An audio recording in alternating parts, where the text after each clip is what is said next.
রাজশাহীর বাজারে এখন পাওয়া যাচ্ছে গোপালভোগ ও হিমসাগর আম ৫৫ থেকে ৬০ টাকা কেজি দরে। এ বিষয়ে আরো জানাতে নগরীর শিরোইল আম বাজার থেকে সরাসরি যুক্ত হচ্ছেন প্রতিনিধি বুলবুল হাবিব। বুলবুল, কি অবস্থা দেখতে পাচ্ছেন? আমের সরবরাহ কেমন? ক্রেতা বিক্রেতারা কি বলছেন? দাম নিয়ে তারা সন্তুষ্ট আছেন কিনা? বিস্তারিত জানাবেন।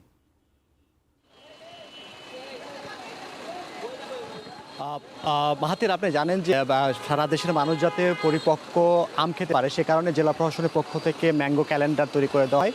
সেই ম্যাঙ্গো ক্যালেন্ডার অনুযায়ী কিন্তু গত ঈদের আগে অর্থাৎ 22 মে থেকে কিন্তু গোপালভোগ আম বাজারে আসতে শুরু করেছে এবং বাজারে এসেছিল। কিন্তু ঈদ কেন্দ্রিক যে কারণ ছিল সে কারণে আসলে আম বেচা কিনা সেভাবে হয়নি, কারণ আরও পরিপুষ্টর জন্য এখন যেহেতু ঈদের শেষ, কুরবানি ঈদ শেষ হয়েছে, এখন কিন্তু গোপালভোগ এবং হিমসাগর বা ক্ষীরসাপাত যে আমটা বলে সে কিন্তু একদম পরিপক্ক এবং সে আমই কিন্তু বাজারে পর্যাপ্ত বিক্রি হচ্ছে। কারণ এই আম কেন্দ্রিক রাজশাহী শহরে কিন্তু ৫-৬টা জায়গায় কিন্তু অস্থায়ী বাজার তৈরি হয় এবং সেখানে আমের বেচা বিক্রি বেশ জমজমাট হয়।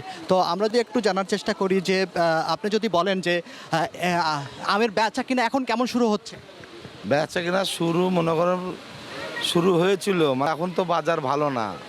আমের ব্যবসা মানে এখন আমাদের আম বেচা কিনা খুবই কম হচ্ছে। মানে প্রথম ভালো ব্যবসা হলো, আল্লাহ দিল। এখন তো ব্যবসা মনে করেন যে একটু নর্মালে আছে, কুরবানির পর থেকে একটু নর্মালে আছে।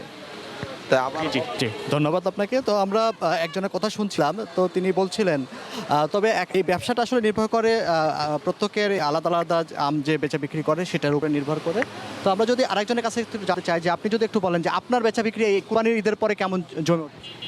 হ্যাঁ, বেচা কেনা খুব ভালো বেচা কেনা হচ্ছে। আলু দিলে বেচা কেনা ভালো আছে, বা আম খারাপ বেচা কেনা হয়নি। আমের সরবরাহ কেমন? পর্যাপ্ত আম? সবই তো রাজশাহীর আম। আম আছে, গত বছর তুলনায় একটু কম হবে, কম হবে এটাই।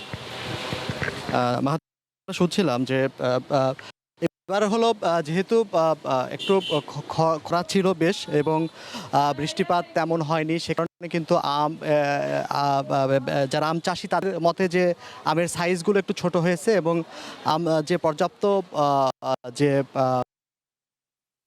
উৎপাদন সেটা একটু কম হবে এমনটি কিন্তু তারা বলছে। তবে থেকে যেটা বলা হয়েছে যে আমের ফলন এবার যেটা আছে এবং 800 কোটি টাকার মতো এবার আমের যে বেচা বিক্রি সেটা হবে, সেটা কিন্তু তারা বলছেন। এবং আপনি জানেন যে রাজশাহীর যে বানেশ্বর হাটে আমের বেচা বিক্রি হয়, সেখানে বাংলাদেশের মধ্যে দ্বিতীয় বৃহত্তম আমের বাজার এবং সেখানে কিন্তু প্রচুর ক্রেতা বিক্রেতা আসে এবং রাজশাহীর যে বাজারগুলো থেকে আম সেখানে নিয়ে গিয়ে হয় এবং খুচরা দরে সেটা বিক্রি হয়।